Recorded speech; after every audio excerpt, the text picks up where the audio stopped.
f is equals to a b naught plus b c naught plus c a naught। এখানে actually প্লাসগুলোকে আমরা or হিসেবে চিনি। So এই যে এখানে আমাদের এখানে একটা বুলিয়ান এক্সপ্রেশন লেখা আছে, সেই বুলিয়ান এক্সপ্রেশনটা আমাদের মৌলিক গেটের সাহায্যে ডিজিটাল সার্কিটটা আঁকতে হবে, বা এফ যেই বুলিয়ান এক্সপ্রেশনটা আছে সেটাকে আমরা মৌলিক গেটের সাহায্যে প্রকাশ করব। সো সেটা বোঝার জন্য আগে আমাদের একটু জানা নিতে হবে যে মৌলিক গেট কোনগুলা। সো মৌলিক গেট বেসিক্যালি তিন ধরনের, একটা হচ্ছে নট গেট, একটা হচ্ছে অর গেট, একটা হচ্ছে কি অ্যান্ড গেট। সো এই তিন টাইপের গেট ইউজ করে আমাদের কি করতে হবে, উক্ত যে বুলিয়ান এক্সপ্রেশনটা সেটা আমাদের আঁকতে হবে। সো আঁকার জন্য বেসিক্যালি প্রথমে আমাদের যে জিনিসটা মাথায় রাখতে হবে সেটা হচ্ছে এই পুরো এই এক্সপ্রেশনে কতটা ভেরিয়েবল আছে। তিনটা ভেরিয়েবল, একটা হচ্ছে এ, একটা হচ্ছে বি, একটা হচ্ছে কত সি।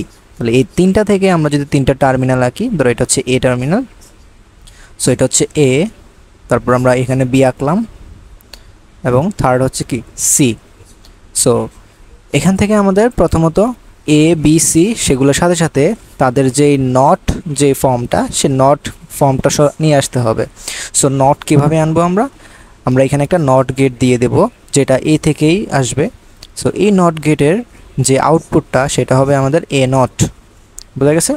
সো আমরা এটাকে এইখানে লিখলাম এ নট। ঠিক সিমিলারলি বি থেকেও আমরা এখানে নট গেট দিয়ে দিব। সো এটা হবে আমাদের বি নট, এবং সি থেকে সিমিলারলি একইভাবে এখানে নট গেট দিয়ে দেব, এটা হবে আমাদের কত সি নট।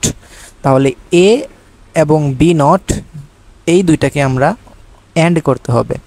সো এ এবং বি নট, সো একে এখান থেকে একটা দাগ টানবা এ, এবং বি নট হচ্ছে এটা।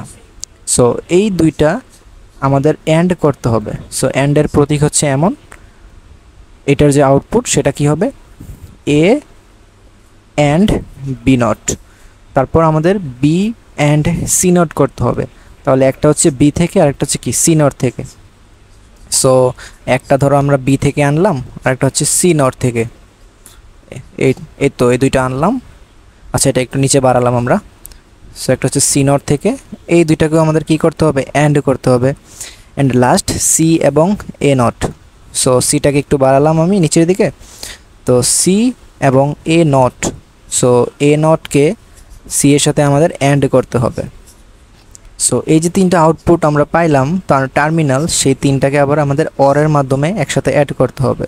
সো কীভাবে করবো এটা? সো এরকমভাবে তিনটা টার্মিনালকে একসাথে আমরা অর গেটের মাধ্যমে যুক্ত করে দেব।